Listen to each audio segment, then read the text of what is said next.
Yo guys, what's good? It's Lil McCads back at you with another video.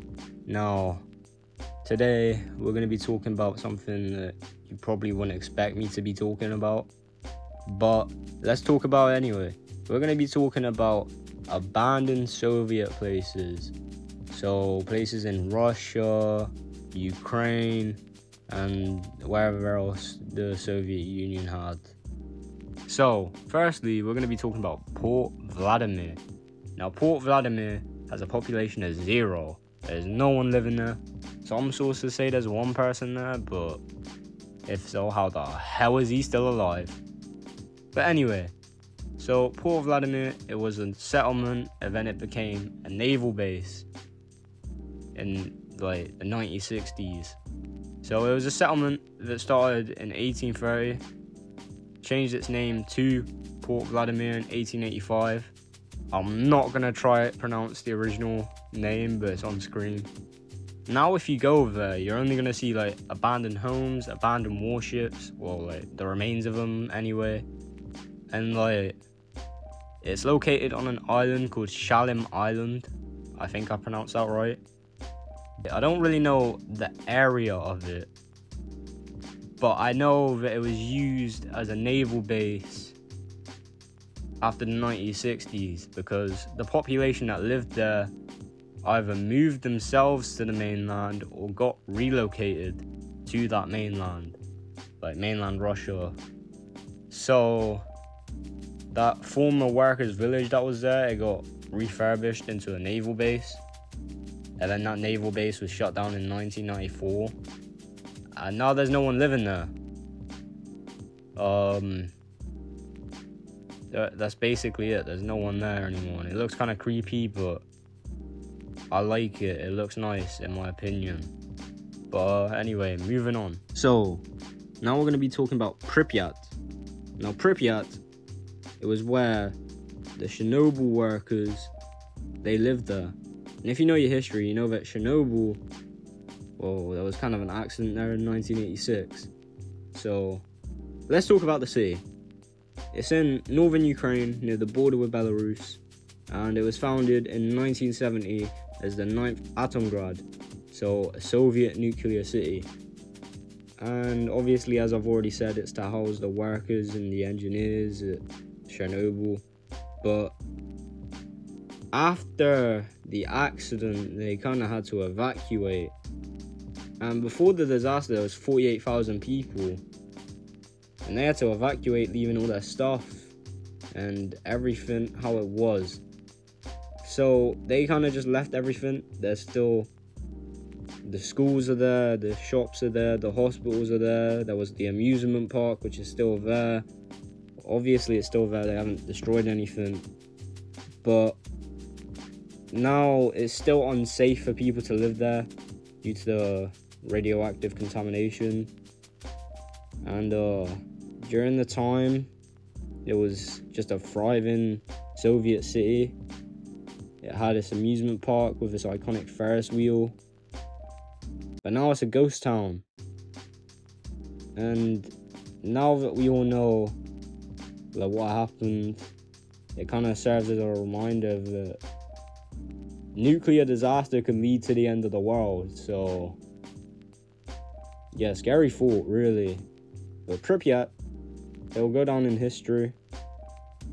It's just now a ghost town. And that's kind of all I have to say about that. Let's move on. So now we got Promyshlenny. I don't know if I'm saying that right, but hopefully I am. And this was established in 1956. Now it is an abandoned urban settlement. Back then, it was a coal mine. Well, it had a coal mine. And the housing there was built by convicts who worked at these mines. And yeah, but in 1998, there was an explosion underground, and this killed 23 of the miners, and they had to close the mines. And this led to the economy in the area declining, so the authorities there just decided to resettle the people there elsewhere.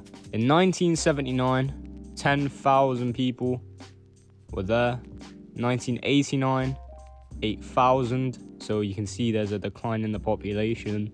2002, there was 1,000. And in 2010, there was only 0. So now, it's just abandoned. There's no one there. Yeah, that's Promyshleni. I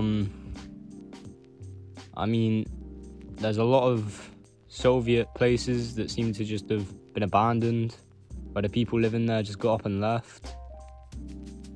But yeah, they all have their different reasons. So yeah, moving on. Next we got Kazakh, which is similar to the last one. So Kazakh is also in Russia. It was built by Gulag prisoners during the Second World War. And again, it's for coal mines. I don't really have a lot of knowledge on this one, but after the ending of the Soviet Union, coal mining in the area became like a lot less profitable. One of the mines closed in 1992, and the other one was the explosion we talked about, and that had to close. So the government yet again moved the residents. Major buildings there were blown up, and as of 2010, there's no one living there. Now for this one, I don't really have much knowledge on it. There's not really much I can say about it. So let's move on to the next one. So next we're going to be talking about Shagan.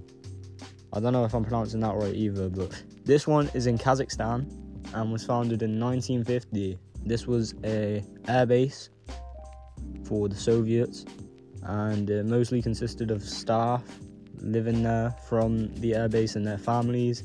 It had like 10,000 people there. It also is home of Lake Shagan, which is also known as the Atomic Lake, because they started using it for nuclear testing.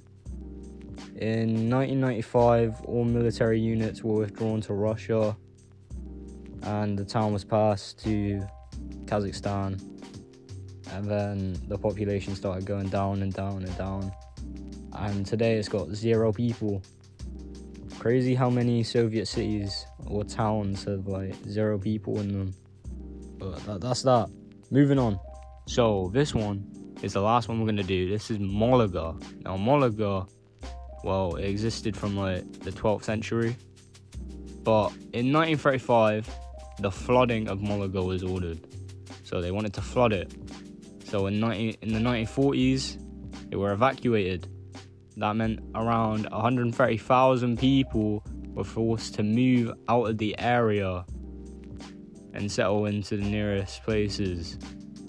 294 locals refused to leave, so eventually they just drowned. And a monument in 2003 was made to commemorate those who refused to leave. April 14th is remembered as the day of Mologa, and on this day the boats with monks and priests sail to the spot where Mologa used to be, and they do a service there. So yeah, in August 2014 the water level became extremely low, which let people who used to live there see their old homes, and they could visit them on ships, which is kind of cool. But that was the last one I'm going to do. I probably won't do a part 2 of this unless this randomly gets a bunch of traction. Mainly because abandoned Soviet places isn't really a topic many people brush on or talk about. But anyway, this is going to be the end of the video. If you enjoyed, then like and subscribe if you want to. Yeah, I'll see you in the next one. Peace out.